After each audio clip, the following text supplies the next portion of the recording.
Watch out. Watch out him. Mom, I see lily pads. Đây là cái chuyện cái con bà thà thế nào?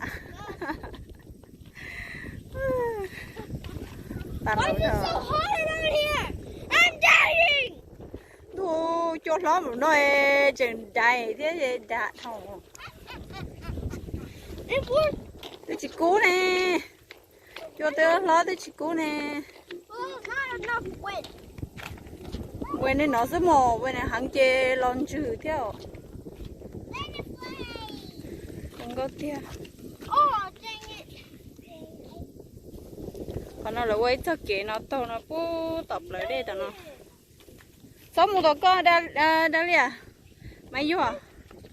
Mua hộp lỡ kỹ nó sẽ sao mua đồ tê. Lấy chút của o đấy. O nhiều nhó thắt chơi nó hẹn đấy hả? Còn nó.